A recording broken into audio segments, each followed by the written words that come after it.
Hello everyone and welcome back to my channel. So this is the third video that I've now done with the Olympus Pen-F. The first one being when I talked about the camera, and then I offered up some of the best shots that I was able to capture. And then the second video, which was with a bit of a bonus video due to the fact that I managed to get the film stuck in the actual camera, and I needed to get a changing bag in order to open the back up in a dark space, rescue the film, and then attach it into the lab box with the correct module attached, all in the changer bag, and then obviously the lid on, take it out, and then developed it, and then it was all fine. There was a few issues, but it was nothing to do with anything that happened during that particular video. And then I also, as well, because of some of the difficulties I had, then ran a second roll of film for it. So some of this stuff, which is about a 12-year expired roll of Jessops Pan 100S, and this was a rebranded film of another type, and there's lots of different thoughts out there. Some people think it might have been Expire APX 100, but anyway, so that's what went through the second time in this particular camera. And for those that don't know, this is a half frame 35mm film camera, the original Olympus Pen-F. So when I say half frame, so a normal frame on a 35mm exposure is 24 by 36mm. So this camera manages to get 2 frames per one of those 35mm frames, with a negative size of 24 by 18. That gives you 72 exposures rather than the normal 36, or 48 exposures if you're shooting a roll with 24 exposures on it. So yeah, so check out those other videos if you want to learn more a bit about the Pen-F and my experiences with it, and then also as well that difficulty I had in getting the film out. This particular film is going to be talking about some of the difficulties I had with the film in terms of developing it, and also as well talking through some of the results in a little bit more detail.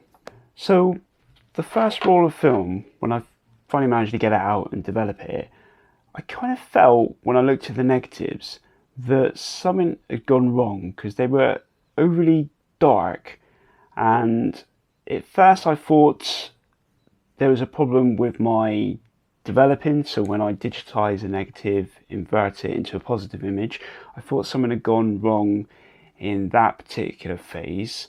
Secondly, I made a bit of a mistake when I was trying to use my digital camera's histogram poorly to try and get more information out of the negative. And thirdly, because of those dark negatives, I kind of thought that maybe I'd done something in the developing stage wrong, or whether the temperature was off and that led to the film being overdeveloped. But so there are 3 kind of problems that I'm going to explore with you in this particular video. So let's talk about the first problem first, processing. And I'm going to open up my laptop, and then I'm going to overlay the images and the video that will hopefully explain the difficulty I had in processing these half frame negatives. It wasn't so much of a problem if I just had one of the frames as a composition. It was more of a problem when I tried to develop them as part of a diptychs series. So with that I mean, normally you get 2 or 3 images, complementary images side together, which help tell a story. And when I used this camera the first time, I aimed for 2 images per subject, so to speak, so that they would hopefully tell a better story of that subject, and just to give that technique and skill a go, really. So if I open up my laptop now and we'll flip over to some video, I'll show you what the problems were. Right, so the problem with the diptychs I had in terms of inverting them into a positive image was that if I got the exposure wildly off on one of them for whatever reason, Then when I was using my normal technique, which is a series of actions in Photoshop called the CNMY tool, really, for inverting negatives. And what it does is it makes an assessment based on all the tones in an image and then inverts it. But it's predominantly, I would say, designed for just like a single composition. So when you've got two compositions that might have, like I said, different exposures, I think it kind of struggles with that conversion. And what doesn't help as well is, obviously, in a traditional diptych or triptych, you've got these kind of rebate areas between the images, so spare bits of negative, of just black space, obviously, which is being developed, but it's just got no information, it's just black. And I felt that when I started doing some scans, that was having a negative effect on the resultant image. So I found this out because I was really getting frustrated why all my inversions were looking very overexposed, so they were virtually like near white when they were developed. So I started scanning some individually just to try and keep the favorite kind of half frame images. And when I started developing those individually, I was getting a lot better results through the conversion, hence why I've discovered that this is a thing. And I'll just put on this video now, which kind of just runs through the process of showing you a converted diptych image, and then also what happens if you do that separately. So we're in Photoshop now. I'm just converting a image that I took with the half frame camera, and this, if you select the two images, that's what happens. If you just crop it down to an individual image, which I'm showing you here, and then run through the conversion, it produces a much better, more natural image. So yeah, it was really frustrating. And I'll just do another example here. So I'm just getting the negative ready. I'm trying to reduce as much waste in the negative as I can, and like I said, that green bit in the middle has a real bearing on the actual resultant inverted image, as this will show. It's very kind of overexposed and white. So what I'll do is I'll just reset that and then just crop it into an individual image and then run it through again, and you'll see that the image comes out much better. So yeah, so obviously that's what I want to achieve, but for both of the images in the diptych. So then to get around that, I thought, okay, right, I'll scan them, all the half frames in separately, and then I will invert them, do what I do in Photoshop, DxO's Photolab and Lightroom to get them into a finished article. And then I found a technique that you can then create a diptych manually in Photoshop. So this is what this video is going to show you, how I do that basically. So I'm just putting the final touches to a couple of these images. And the good thing with editing them individually is that if the horizon was out on one of the images but not the other, obviously if you're editing them individually, you can correct all that. So when you join them together, the composition together is much stronger than if you had just muddled through and done the diptych as they were, you know, because it would have been very hard to change the angle of and the horizon on one of them when the other side of the image was okay. So yeah, so we'll just fast forward through the changes I made to this particular image.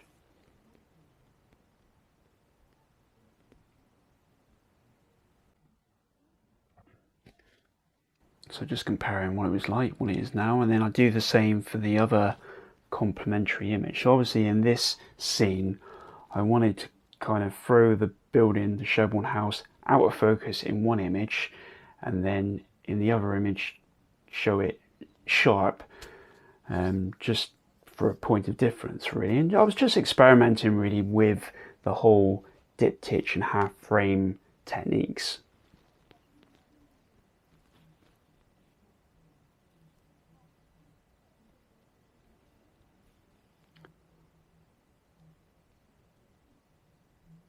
Yeah, so that's my two images edited. Now I'm going to select them both and edit them in Photoshop, and then there they are, the two separate images. So now we're going to create the diptych. So the first thing to do is get the height matched up.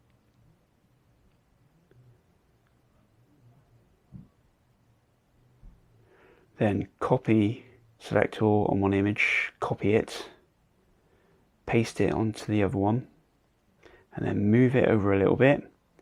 Go to image, reveal all, and then move over again, and then how big of a gap you want, then go to image, reveal all, and then you can then open it up a bit then to fit it on the screen, and then flatten down the image, and then save it, or fill that black if you want to, but I've also done it white as well, depending on how I want to present the images. And then save it, and then when you go back into Lightroom, the joined image will be there. So there we go, so that's the natural one, and that's the digitally joined one. So obviously doing that, you're able to scan the whole of the half frame rather than the whole of the 35mm size negative. So you do yield much better results or more resolution to work with in the final images. But the problem being is that by doing it individually means you've got to get rid of that natural kind of join between the two images and replace it eventually with a digital join, which I don't think looks as good in most cases. I think I quite like it. Like, I put this image up now. This is an image I took of some artwork where I was able to process it together as a diptych, so it's maintained and kept that natural join down the middle, whereas the one you've just seen now, the one of Sherborne House where I joined digitally, is very much more straight edges and it looks digital, whereas the other one looks like it looks like film edges because they're not as uniform.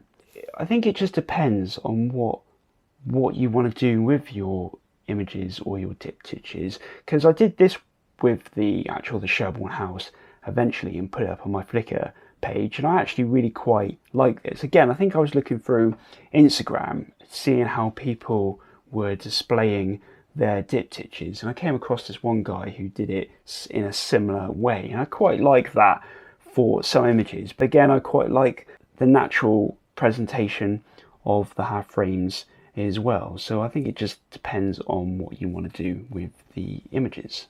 So I'll just show you one last video, because I think for 95% of the images I'm just going to scan them like the diptychs together, and I'm going to process them as a one in Photoshop. And there's things you can do in Photoshop if the exposures are a little bit off to try and get the balance of the exposures right, and I think that for 95% of my images is going to be sufficient. But then obviously where I feel that it warrants it, or I want to display it with a digital join, then I can do that other method that I've just shown you with the Sherborne House image. So yeah, so I'll just put this other video on now, and it will show you how I would scan a diptych and then how I would use masks in Photoshop to adjust the black levels to get the tonality right across the entire frames. So I'll just put that one on now. Yeah, so for consistency I'll use the same image, same composition,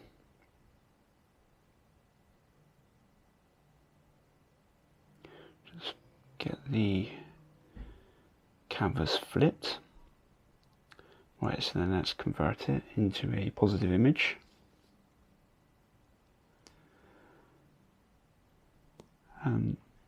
There we go.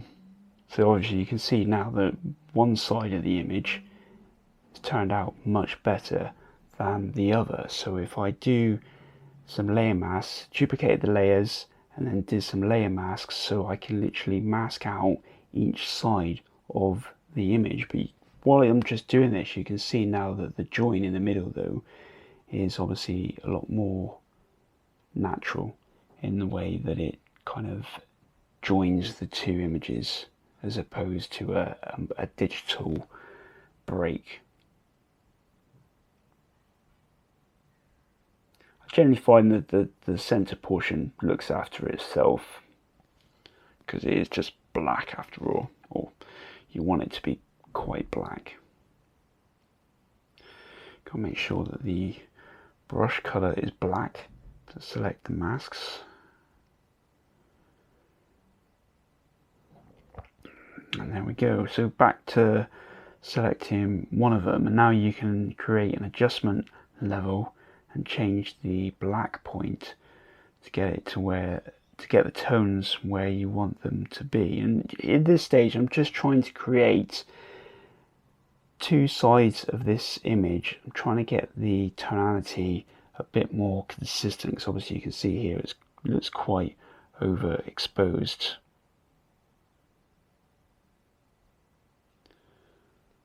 So then flatten it down.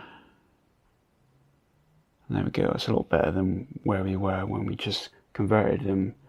Right, so we'll just save that and we'll open it up in Photolab 3. There's some tools in here which I think are really good compared to Lightroom. And one of those is the Smart Lighting tool, and the other one is the Clear View Plus tool, as well as its local adjustments for masking areas, again to bring up certain areas that you want to adjust. So find the one, here we go, and we just whiz through these changes now. Again, it's just about creating that baseline of an image, so then I can just do some final tweaks in Lightroom then.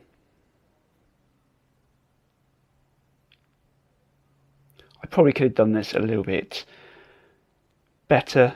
I could have deleted the overlaps, but it's fine for demo purposes. I guess with all these edits, you don't want to make it look too unreal. You want to try and get it to more akin to what it was like when you captured the image.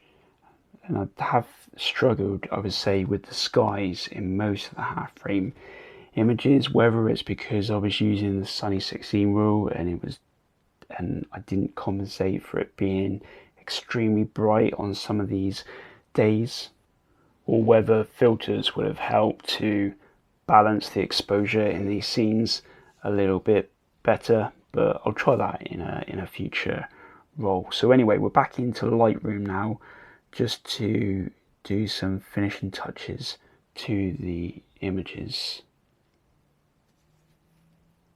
In this image I was lucky that the horizon wasn't too dissimilar in the two images, so it doesn't, they flow a little bit better, because I think it's quite jarring when you've got images that the two kind of subjects are at different angles, or just something off about them, whereas I feel that it works quite well here.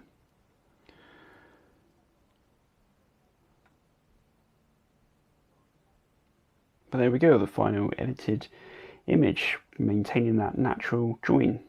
Yeah, so most of the time I will edit it like that, but then for special times where I feel like an image would benefit from the extra resolution, then I will scan it individually and do something like I did with the Sherborne House image. That concludes the processing problem, which probably took me the most time to identify what was going wrong and then work out how I was going to correct it to move forward, basically to develop more film and then process it in a way that I would be happy with the results.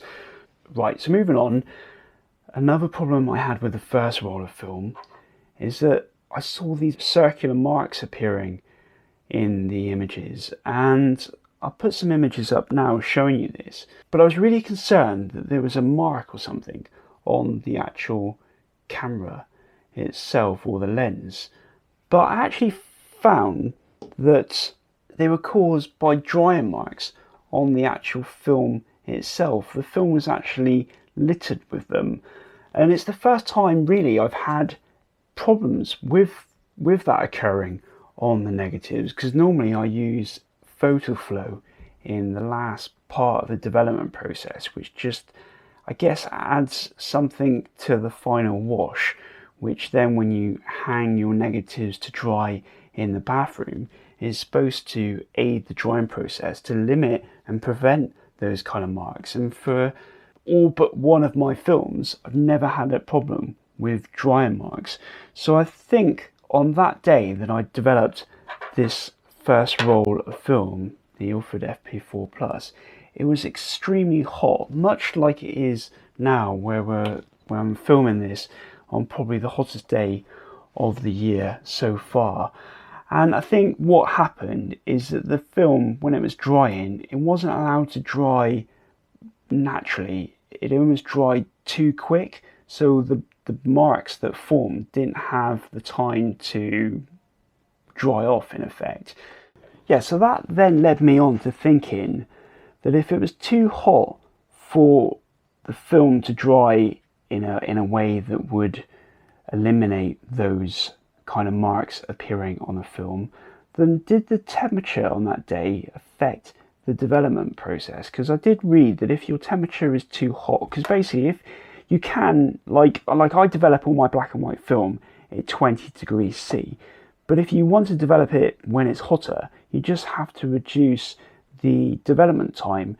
And I know when I started actually developing the film that the developer was at that 20 degree mark, but the problem was, because Ilford FP4 Plus takes 9 minutes to develop in my lab box, and as the temperature is quite warm, I kind of wonder whether at the end of that 9 minutes, whether the temperature had risen by a few degrees to affect the development, because then obviously as well the fixer and the stop solution were probably also at that temperature. So I probably should have either done the development in a cooler part of the day so that the temperature would have been better regulated through the whole of the development process, or possibly reduce the development time to compensate for the extra temperature that I wasn't expecting. So I kind of feel that that did have an impact on that first roll, because as you probably seen from some of the images from that first roll,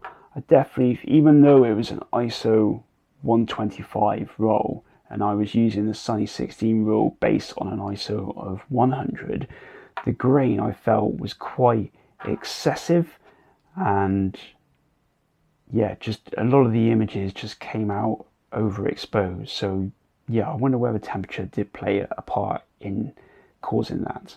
Because certainly I would have expected the second roll, which was an expired roll, even though its ISO was 100, I would have expected more grain in these shots, but I actually preferred a lot of the images from this roll of film.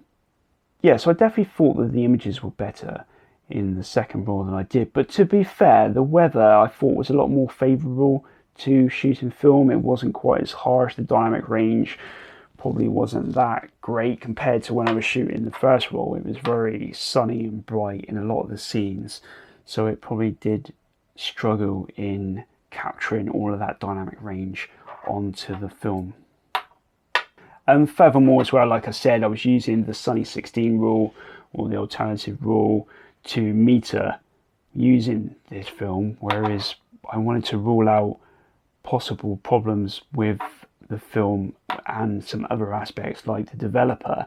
So that's why I went for a different type of film, and I also changed from my Kodak's HC110 film developer to some Rodino that I've got with this particular film, just to rule out again other potential areas that might have had an impact on the results.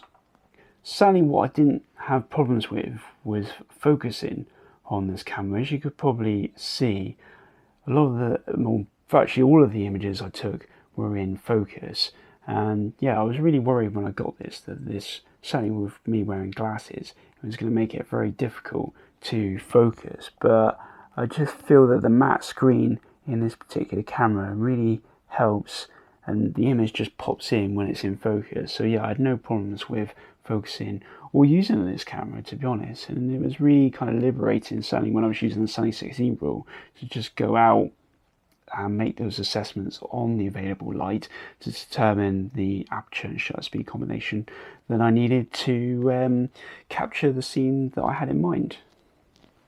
Yeah, so in terms of that Sunny 16 rule, I definitely feel more confident now that if I need to and I haven't got a light meter handy, then I could quite comfortably use that rule again, knowing that I'm likely to get some good results from using that particular technique.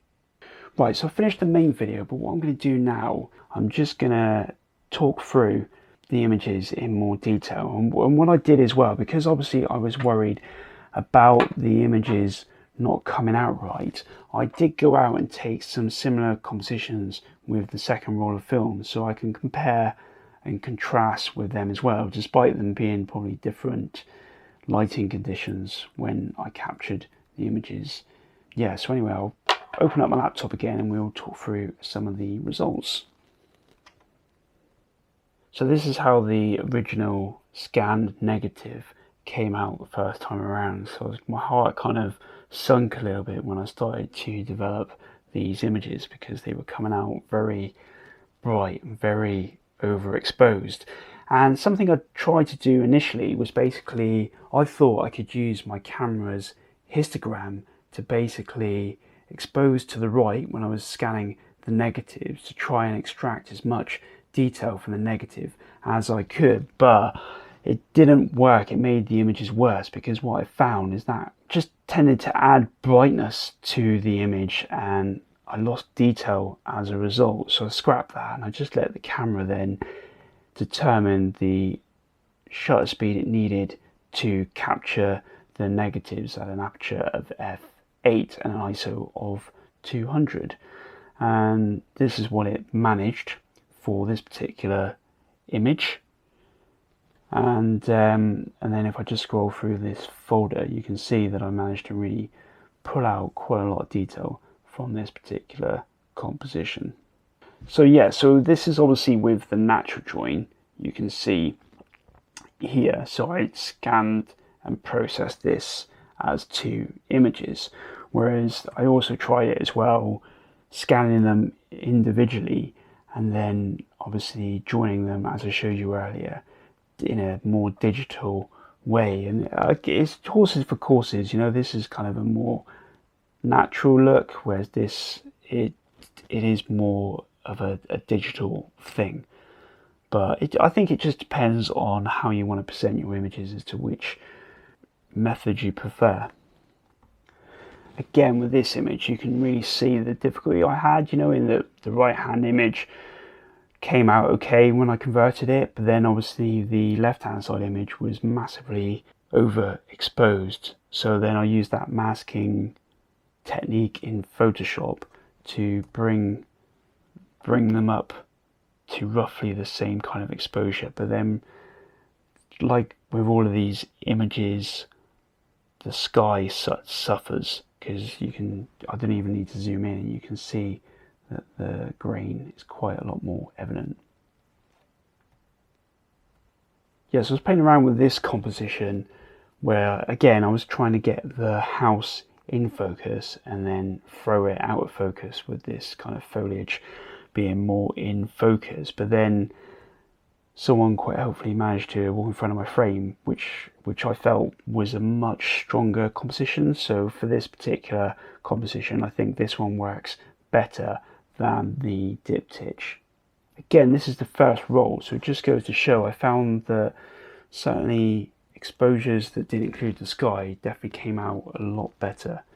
Right, so this particular composition, so what I've done here is this is one of the compositions I took with both rolls of film.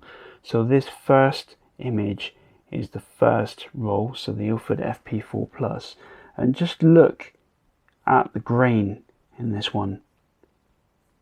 So that Yeah, and there's just no sharpness in this at all. Like if I had just put that one up and told you, oh yeah, it was either from a fresh roll of FP4 Plus, or it was from a 12-year-old expired film made by Jessops, the camera shop, and God knows how long it's been in a drawer for, how it's been stored, you probably would have thought that this one came from the Jessops Pan 100 film, because obviously expired film does have a tendency to get grainier the older it is. But in actual fact, if I switch to the second image, which was actually shot on the Pan 100 film, you can see that it did a much better job, and it's more closer to the vision I had for this particular scene.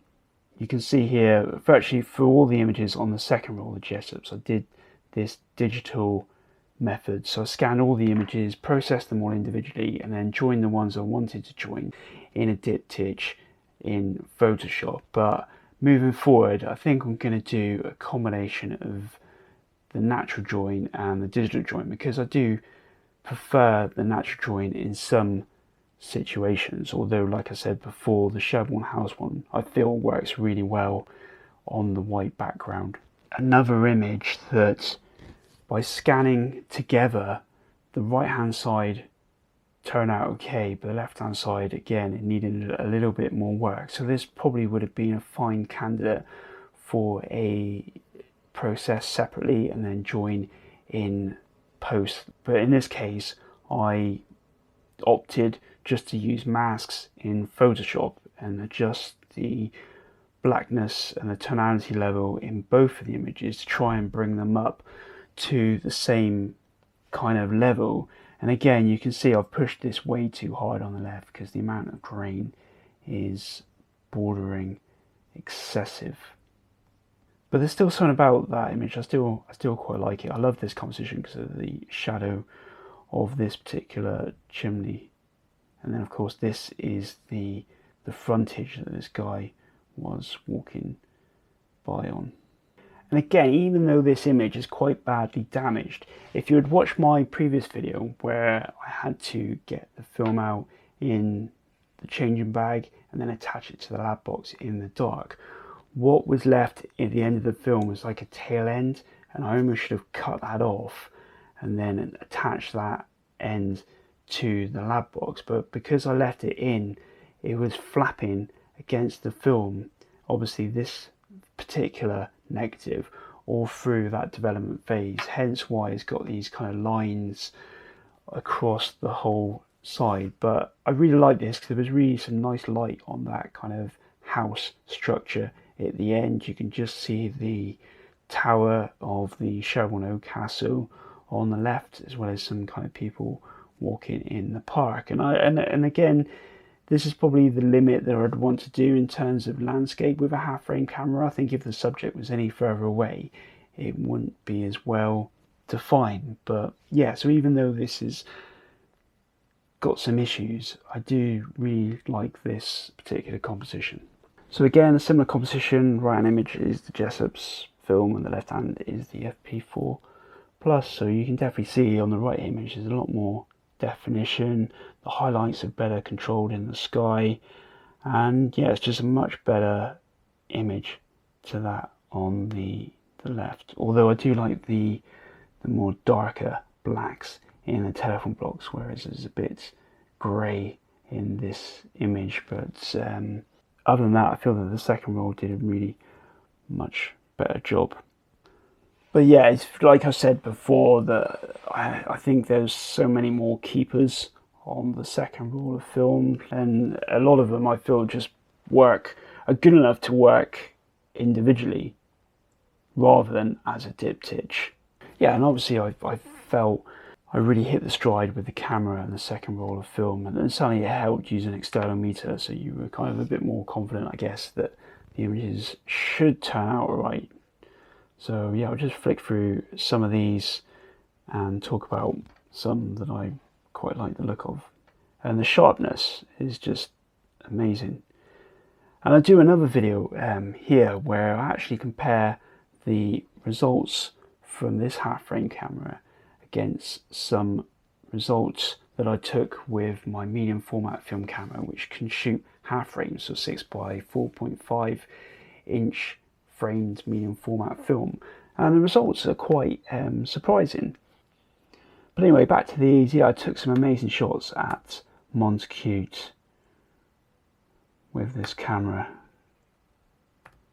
Again, just trying a subject 2 different ways, just to try and help tell a bit more of a story. And again, because I processed a lot of these individually and then joined them in post as a diptych as well, it definitely yields a much better image quality, but then you lose that natural join.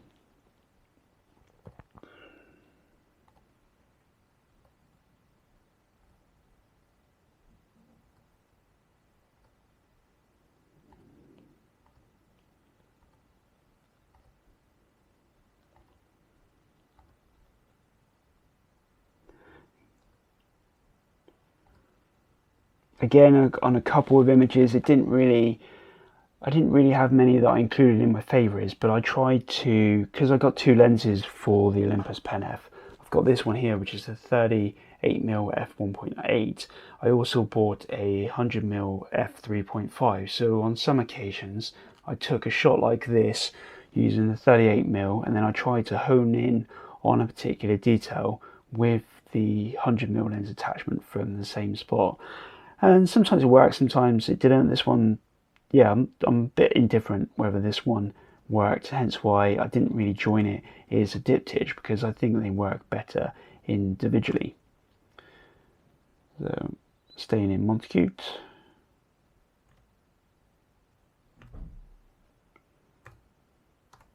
Again, it probably goes to show that, like, subjects quite far away in the scene probably suffer a little bit with this half frame format, where you're obviously much better at having things which fill the frame. I was lucky with a cyclist, and like I showed this one earlier, I really like this composition.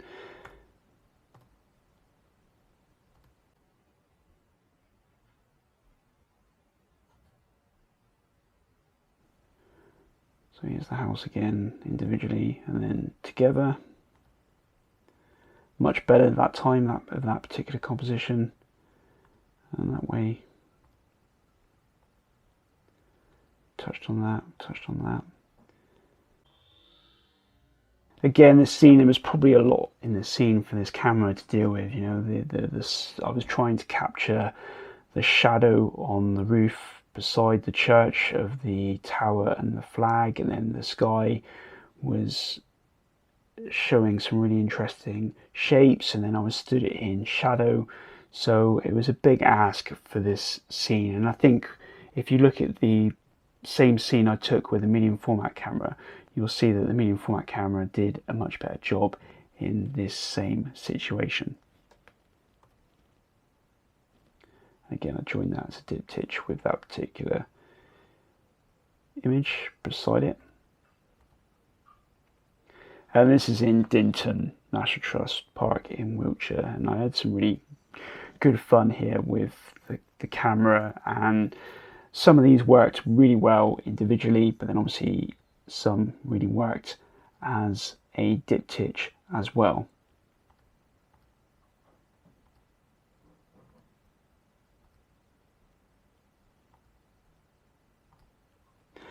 And then moving to Shaftesbury with Gold Hill. Again, even though this image is really good, you can see how much work I've had to put into it to get some of that detail in the sky, and it's almost bordering on a little bit too much excessive grain. The medium format version of this does a much better job.